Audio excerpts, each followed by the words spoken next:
अस्सलाम वालेकुम जी फ्रेंड्स। आज का जो हमारा टॉपिक है वो है न्यूक्लियर रिएक्शंस और उसके टाइप्स क्या हैं। हम लोगों ने न्यूक्लियर फिजिक्स की सीरीज़ को स्टार्ट किया हुआ है, तो इस सीरीज़ में हम इन टॉपिक्स पर पिछली वीडियोस में बात कर चुके थे। देखते जाएं। तो आज जो हमारे पास वीडियो नंबर 14 है, न्यूक्लियर रिएक्शंस और उसके जो 10 टाइप्स हैं, जो 10 टाइप्स हैं, उस पर बात करने की कोशिश करेंगे। तो आइए इसको स्टार्ट करते हैं। बिस्मिल्लाहिर्रहमानिर्रहीम, सल्लल्लाहु अला मुहम्मद सल्लल्लाहु अलैहि वसल्लम। अच्छा, न्यूक्लियर रिएक्शंस होते क्या हैं? सबसे पहले इसकी हम देखते हैं डेफिनेशन। सबसे पहले एक ये हम इसको एक एग्जांपल के थ्रू समझने की कोशिश करते हैं। ये हमारे पास नाइट्रोजन है, ओके, और ये मेरे पास क्या है, हीलियम है। तो जब ये रिएक्शन होता है तो मेरे पास जो प्रोडक्ट बनता है वो हमारे पास ये बनता है, प्लस ये मेरे पास एच एच है। इसको हम प्रोटॉन भी कहते हैं। तो ये जो रिएक्शन दिया था ये 1919 में 1919 में दिया था लॉर्ड रदरफोर्ड ने। ये रिएक्शन दिया था, सबसे पहले न्यूक्लियर रिएक्शन क्या होता है सबसे, okay.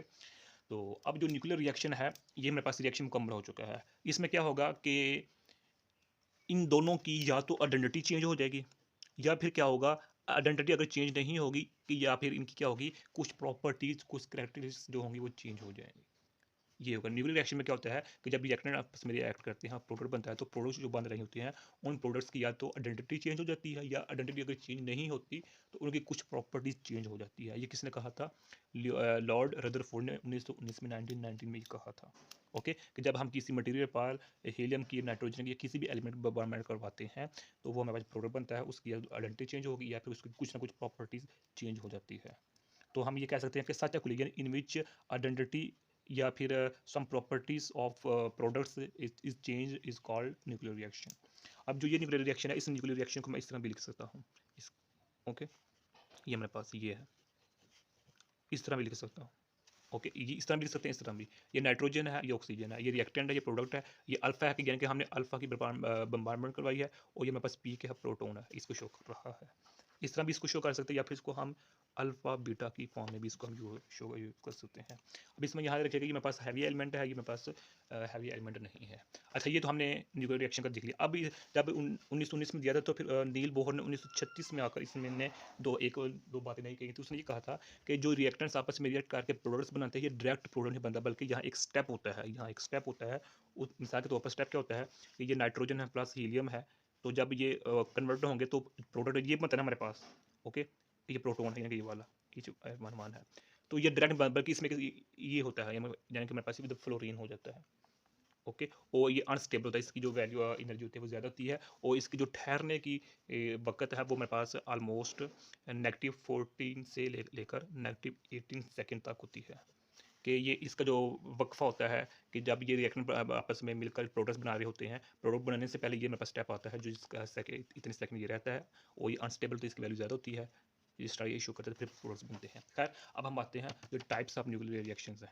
Elastic and inelastic reaction, ये तो हमें ईजी पता है कि इलास्टिक रिएक्शन वो होते हैं जिसमें जो हमारे पास होता है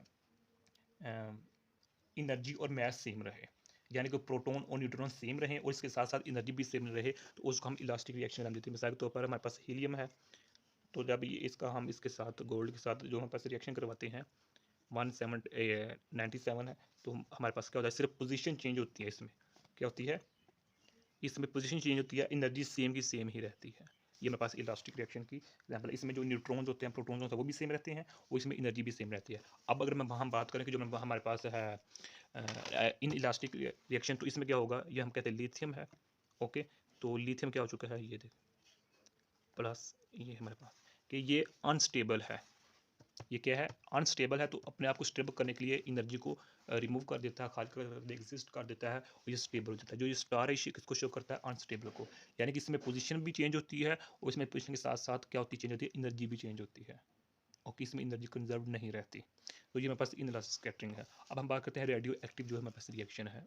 तो रेडियो एक्टिव रिएक्शन है, इसमें कार्बन है और ये मेरे पास हाइड्रोजन है, ओके। तो ये है, कार्बन क्या करता है कि कार्बन कैप्चर करता है प्रोटॉन को, इसको क्या करता है, कैप्चर करता है प्रोटॉन को, ओके। तो प्रोटॉन कैप्चर करने में हमारे पास क्या बन जाता है, न्यूट्रॉन बन जाता है, ओके। मेरे पास न्यूट्रॉन बन जाता है और एनर्जी रिलीज होती है इसमें। इस रेडियो एक्टिव रिएक्शन को हम कैप्चर रिएक्शन भी कहते हैं, क्योंकि इसमें जो कार्बन होता है, हैवी कार्बन एलिमेंट होता है, वो प्रोटॉन को ऑब्जर्व करता है, ओके। तो इस वजह से हम कहते हैं ये रेडियो एक्टिव रिएक्शन भी है, ये इसको हम कैप्चर रिएक्शन भी कहते हैं। और रिजल्ट में क्या होता है, ये चेंज होता है, प्रोडक्ट बनता है, उसके साथ जो मेरे पास होती है एनर्जी भी रिलीज होती है। रेडियो एक्टिव रिएक्शन इसलिए कहते हैं क्योंकि इसमें एनर्जी रिलीज होती है, एमिट होती है in the form of energy, so इसको हम रेडियो एक्टिव रिएक्शन भी कहते हैं। अब वो तीसरी टाइप आ जाती है, डिसइंटीग्रेशन रिएक्शन आ जाता है। ओके तो ये न्यूक्लियर रिएक्शन की एक मोस्ट जनरल टाइप है, जिसमें जो हमारे पास इंसिडेंट पार्टिकल होता है वो अब्जॉर्ब होता है और डिफरेंट पार्टिकल्स इजेक्टेड होते हैं इस रिएक्शन में।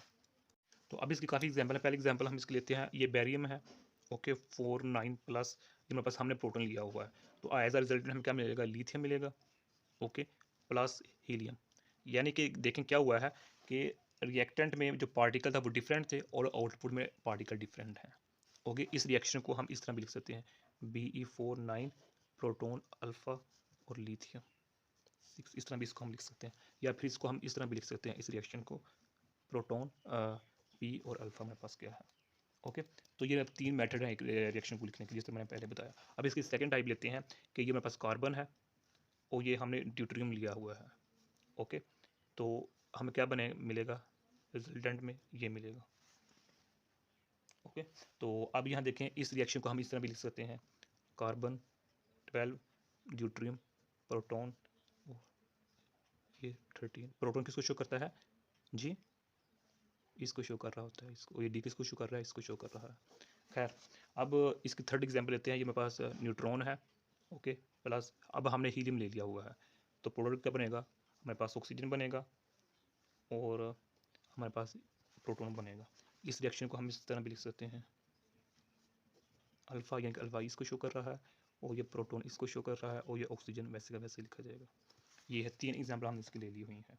अच्छा इधर हम न्यूट्रॉन भी लिख सकते हैं, यानी कि इसकी एक और एग्जाम्पल लिख सकते हैं, बोरोन है हमारे पास, प्लस जब हम न्यूट्रॉन की बनावट करवाते हैं तो एज ए रिजल्टेंट हमारे पास ये बनता है प्लस हीलियम।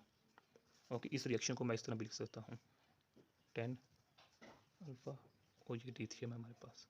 तो खैर ये मेरे पास डिसइंटीग्रेशन रिएक्शन है, इसके काफ़ी ज़्यादा नाम है, यानी कि इसको हम न्यूक्लियर डिके भी कहते हैं, या फिर इसको हम रेडियो एक्टिविटी भी कहते हैं, या फिर इसको हम रेडियो एक्टिव डिसइंटीग्रेशन भी कहते हैं, या फिर इसको हम न्यूक्लियर डिसइंटीग्रेशन भी कहते हैं। अब हम बात करते हैं फोटो डिसइंटीग्रेशन रिएक्शन की। तो अब जो फोटो डिसइंटीग्रेशन रिएक्शन, ये भी एक्चुअली डिसइंटीग्रेशन रिएक्शन ही है, लेकिन इसमें अब फोटोन का यहाँ तज़किरा आ जाता है। ओके जो कि इसमें जो रिएक्शन होगा वो फोटोन की वजह से होता है। मिसाल के तौर पर ये मेरे पास ड्यूटेरियम है, तो इसमें हम ये फोटोन को यूज़ करते हैं। फोटोन मतलब इसमें हम गैमा को यूज़ कर रहे हैं, फोटोन गैमा ही है ना एक्चुअली, तो इसका जो प्रोडक्ट बनेगा वो मेरे पास ये बनेगा। ओके न्यूट्रॉन का हम प्रोडक्ट बनता है, यानी कि जो फोटो डिसइंटीग्रेशन रिएक्शन है इसको हम फोटो ट्रांसम्यूटेशन